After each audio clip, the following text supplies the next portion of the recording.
Informasi lainnya, Saudara, mantan Direktur Penyelidikan KPK, Endar Priantoro, tidak dapat memasuki gedung KPK sebab kartu akses masuk ke gedung Merah Putih KPK miliknya telah dinonaktifkan. Akses pintu masuk Endar Priantoro telah dinonaktifkan oleh KPK. Artinya, Endar tidak diperkenankan masuk ke gedung KPK. Meskipun tidak mendapat akses masuk, Endar menganggap dirinya sebagai pegawai KPK. Sebab laporan pengaduan atas dugaan pelanggaran etik Sekjen dan Ketua KPK Firly Bahuri masih berproses di Dewan Pengawas. Sebelumnya, KPK mengirim surat pengembalian Brigjen Endar Priantoro ke Polri, namun Kapolri tetap menugaskan Endar di KPK. Termasuk akses untuk kerjaan yang lain. Hari terakhir masuk kerja kembali kan hari Kamis ya. Saya diinfokan oleh Kabid Hukum bahwa hari ini akan dioperkan dan tadi saya masuk, kemudian saya ternyata out dan saya juga tadi konfirmasi ke Pak Jo, Ketua Kabid Umum, dan memang betul perintah pimpinan saya sudah tidak diperkenan lagi masuk sebagai pegawai biasa. Bagi saya, selama saya masih ada perintah dari pimpinan Polri dan masalah ini juga belum selesai secara hukum, menurut saya masih berhak untuk di sini.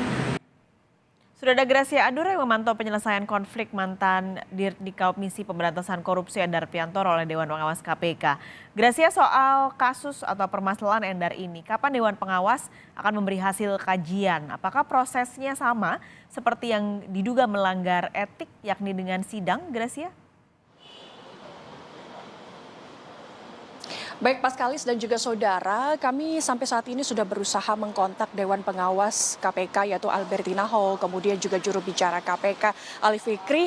Ini masih belum merespon terkait bagaimana hasilnya karena sampai saat ini juga Endar Prianto juga masih menunggu bagaimana hasil keputusan dari Dewan Pengawas KPK terkait bagaimana nasibnya di KPK ini, saudara. Tadi pagi Paskalis dan juga saudara, sekitar pukul 8:30 pagi waktu Indonesia Barat, Endar Prianto ini sudah berusaha datang ke KPK. Ia datang ke KPK alasannya karena masih mengacu soal hasil sidang Dewan Pertimbangan Karir Polri yang memutuskan Endar masih diperpanjang karirnya sebagai Direktur Penyelidikan KPK, saudara. Namun ketika masuk ke gedung Merah Putih KPK, akses pintu masuk dari Endar Prianto ini dinonaktifkan oleh KPK. Bahkan Endar pun tidak bisa masuk ke ruang kerjanya, saudara.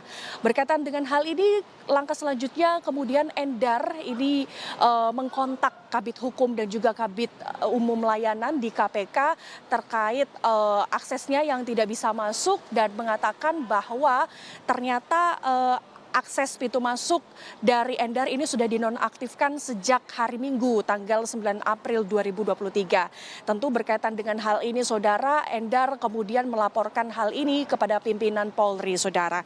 Nah, selain itu juga Paskalis dan juga saudara, diketahui bahwa sampai saat ini sebelumnya alasan utama mengapa adanya pemberhentian dengan hormat dari Endar Prianto ini karena KPK memberikan masa tugas dari Endar ini berakhir pada 31 Maret 2023. Namun Kapolri ini masih memperpanjang masa tugas dari Endar Prianto sendiri, saudara. Nah, adapun desas-desus yang berkeliaran dan juga asumsi ataupun dugaan mengapa dilakukan ataupun masa jabatan dari Endar ini tidak diperpanjang, ini masih berkaitan soal kasus Formula E, saudara. Nah, nanti kita akan tunggu bersama Paskalis dan juga saudara bagaimana hasil dari Dewan Pengawas KPK terkait nasib dari Endar Prianto sebagai Direktur Penyelidikan KPK. Paskalis. Gracia Adur, terima kasih laporan Anda langsung dari gedung KPK Jakarta.